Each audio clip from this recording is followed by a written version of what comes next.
Hello, friends, fiends, and fellow YouTubers, and welcome to episode 643 of the Daily Comic and Collectible. Today, the collectible of the day is the Neca Toys Godzilla franchise Loot Crate Edition Reactor Glow in the Dark Godzilla action figure. Debuting in the iconic 1954 Japanese film Godzilla, directed by Ishiro Honda and produced by Toho Company, Godzilla is a monstrous creature called a kaiju that causes havoc throughout Japan. Godzilla has become a cultural icon that is widely considered to be the king of the monsters and has been featured in a plethora of films with various differences throughout the decades. This Loot Crate exclusive version of Godzilla was based on the color mold of the Burning Godzilla in Godzilla vs. Destroya, only in a different color scheme. This 6.5-inch scaled, 12-inch long figure features an advanced amount of articulation for the mid-90s, with over 30 points of articulation, including grasping fingers and a detachable swinging tail. This Godzilla action figure was only available through Loot Crate and carries the title Reactor Glow Godzilla. The glow's quite intense and doesn't wear off due to the glow not being painted on but actually part of the mold for an added deep glow effect. This Godzilla comes in a clamshell package for displaying or removable for advanced posing and play. Godzilla was released in 1995 by Neca Toys.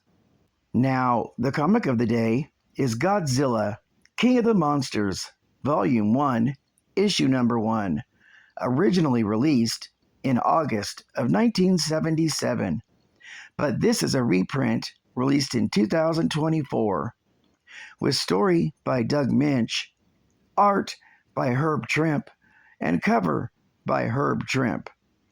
This issue is titled The Coming.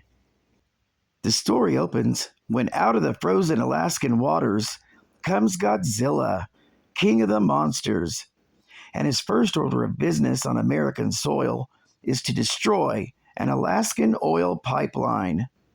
This massive destruction brings him to the attention of S.H.I.E.L.D., who assigns a Godzilla squad consisting of Timothy Dum Dum Dugan, Gabriel Jones, Jimmy Woo, and Nick Fury, who brings in resident Godzilla expert Yuriko Takaguchi, his assistant Tamara Hashioka, and his grandson Robert Takaguchi to help out.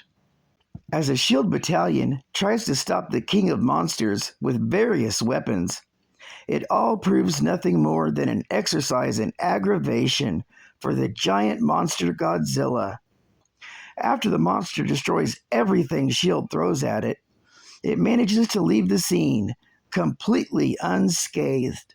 Meeting up with Fury, Dugan is introduced to Takaguchi and his clan, and S.H.I.E.L.D. begins to discuss how they can stop Godzilla. Tamara talks of a secret weapon that they've been devising to use against this monster.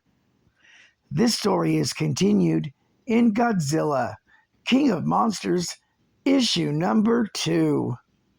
Geek Fact: this issue is considered a key issue, featuring the first appearance of Godzilla in Marvel Comics, and the first ongoing Godzilla series published in the U.S. market. It was also the first appearance of the Godzilla Squad, and first appearances of Takaguchi, Hashioka, and Dr. Yuriko Takaguchi.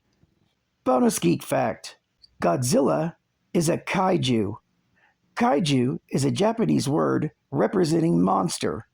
From an etymological standpoint, kai means mysterious and unknown, causing a negative association of otherworldliness when combined with other characters, while ju means beast. The mysterious connotations of kaiju relates to the spirit world found in Japanese folklore.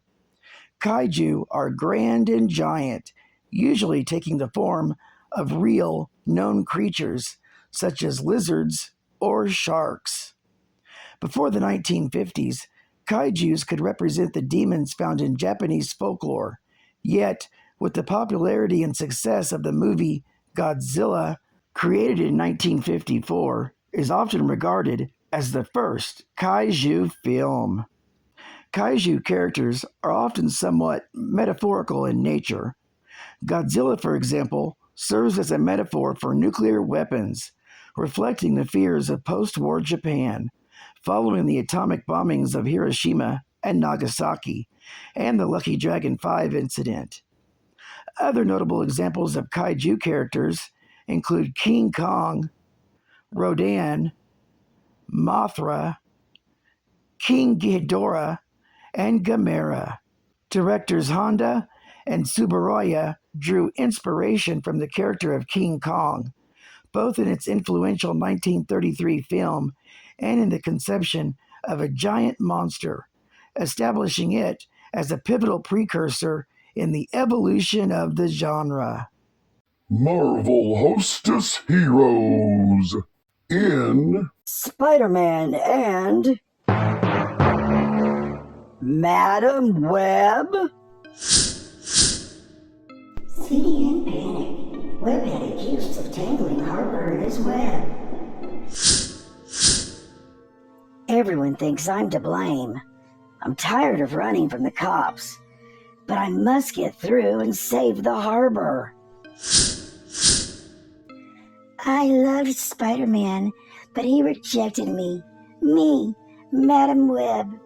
So, my revenge, I'll make everyone blame him for tangling the harbor.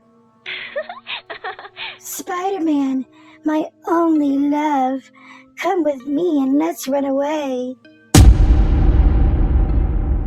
Madam Web, that love-crazed fiend.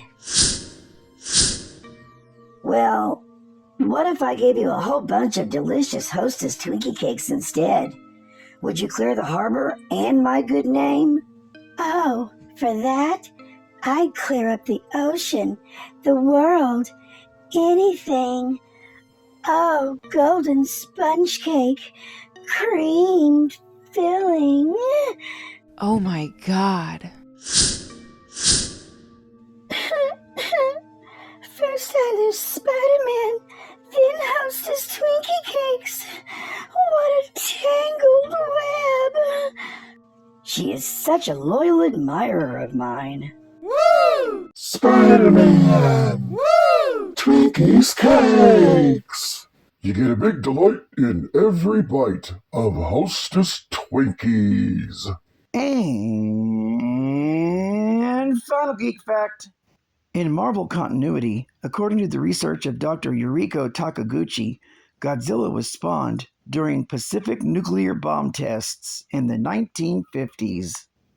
Per Takaguchi's original account, the first recorded moment when the monster attacked Tokyo was in 1956.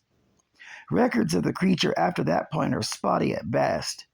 However, Godzilla eventually became trapped in the ice off the coast of Alaska and only managed to break free during the modern age. With the creature cutting a swath of destruction across the northern state, the spy agency known as S.H.I.E.L.D. formed the Godzilla Squad to try and stop him. Although they failed to stop the creature in Alaska, the Godzilla Squad vowed to stop the monster no matter what. Traveling down the Pacific coast, Godzilla resurfaced in Washington state, where it went on a rampage in Seattle before being repelled by S.H.I.E.L.D. It next appeared in San Francisco Bay, where it clashed with the local superhero group known as the Champions. S.H.I.E.L.D.'s Godzilla Squad also arrived on the scene with new tech developed by Stark Industries to try and stop the creature. Although Godzilla was driven back out to sea again, it was not before the Godzilla Squad helicarrier was sent crashing into the Golden Gate Bridge. Out in the Pacific, Godzilla encountered the mutated beast known as Bat Dragon, forcing the other monster to flee. Godzilla followed it to the island of its creator, Dr. Demonicus, who was creating his monsters on the island with the help of his Lifestone meteorite. As the Godzilla squad arrived on the scene, Godzilla slew Bat Dragon. Furious, Demonicus unleashed his other creatures, Gilaron, Leporax, and Centipore, upon Godzilla. While the so-called king of the monsters slew the Doctor's creations one at a time, S.H.I.E.L.D.'s Godzilla squad shut down the operation and took him into custody, allowing Godzilla to escape their grasp once again. Well, I'd like to thank you for joining me for this very, very rough to do comic and collectible, and I hope to see you again Wednesday. This is Cat Fan Comics Man, and I'll catch you on the flip.